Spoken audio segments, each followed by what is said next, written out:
지연입니다. 저희 5분 건강강좌 시간에 지금 머리에서부터 통증 질환들을 쭉 훑고 있는데요. 오늘은 얼굴에서 그 중에서도 치통에 대해서 얘기해 보도록 하겠습니다.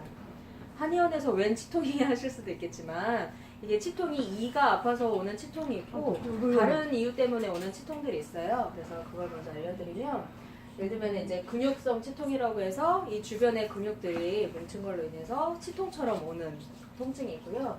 그리고 부비동성 치통은 축농증 아시죠? 그런 거 저희 이쪽에 농이 차 있으면 이까지 아픈 경우가 있고, 그다음에 심장성 치통은 심장에 문제가 있을 때 이렇게 가슴만 뻐근할 것 같잖아요. 근데 이게 뻗치게 되면 치통으로도 옵니다. 그래서 심지어는 가슴에는 증상이 없는데 치통만 오는 경우도 있어요. 그럴 때 이제 심장 질환에서 전 똑같이 치료하면 치통이 멎을 정도로 이렇게 오는 치통도 있거든요.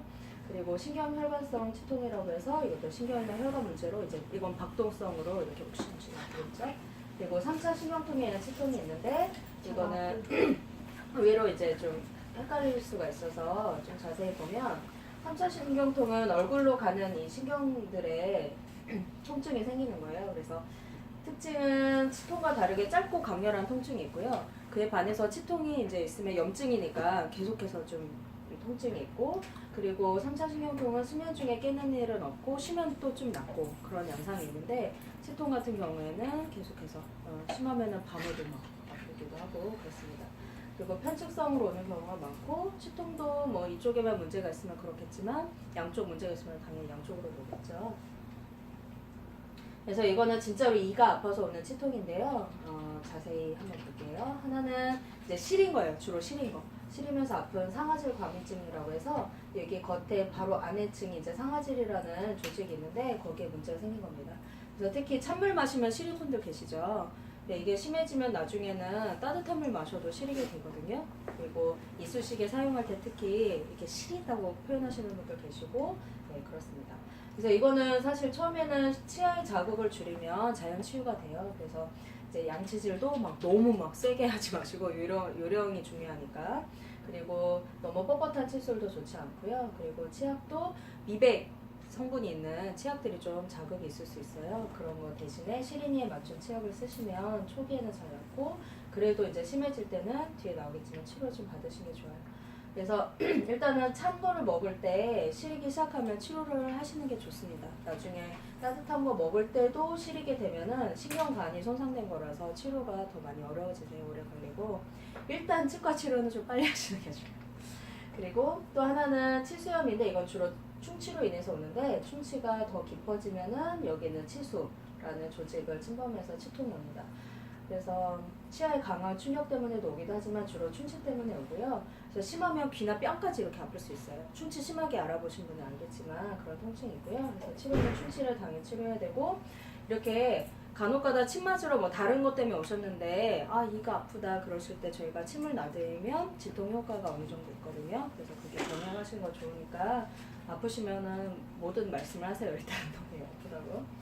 그리고 또 하나는 치주염이 있는데 이거는 풍치 얘기 들어보셨죠? 풍치라고 해서 처음에는 플러그라고 해서 치 섞이는 거 있죠. 여기 까맣게. 그래서 그런 것들이 오래되면은 치은염이라고 해서 잇몸을 상하게 되고, 더 깊이 잇몸은 이제 겉으로 드러나는 건데 치주는 그 안에 뼈가를 이를 다 싸고 있는 조직을 말해요. 여기까지 침범된 겁니다.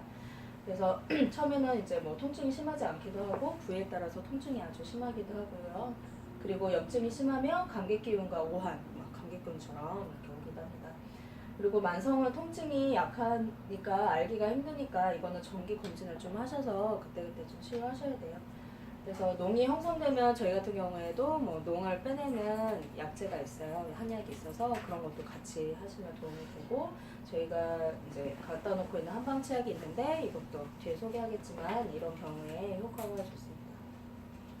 그리고 이제 이에 금이 가는 경우가 있죠. 이러면 힘을 주면 아프게 되죠. 그래서 단단한 물체 밥 먹다가 돌 깨물었거나 뭐 뼈를 막 잘못해서 깨물었거나 이래서 이제 금이 가게 되면은, 특히 이제 어르신들일수록 뼈가 약하면서 치아도 약해지거든요. 그러면 이제 금이 갈 수가 있어요. 그래서 금이 수직으로 가게 되면 사실 치료가 쉽지 않다고 합니다. 그래서 이럴 때 처음에는 뭐 접착성 수복제로 좀 놔두기도 하지만 결국에는 발치하는 경우도 많이 있다고 해요. 그래서 씹을 때 좀 조심하셔야겠죠. 그래서 치아 관리는 제일 중요한 게 어쨌든 양치질. 치과에 가면 요즘에 교육도 잘 해주시던데 양치질 잘 하시고 치실을 사용하는 게 아주 좋아요. 그래서 치과에서 일하시는 분들도 제일 사랑하는 아이템이 치실 꼭 하시더라고요. 그래서 드라마 보실 때 저도 그러는데 밤에 드라마 보실 때 치실 하나 끼시고 좀 관리를 해주시면 한결 좋습니다. 그리고 금연도 치아에 좋지 않으 그러니까 흡연도 치아에 좋지 않으니까 금연하시는 게 좋고요.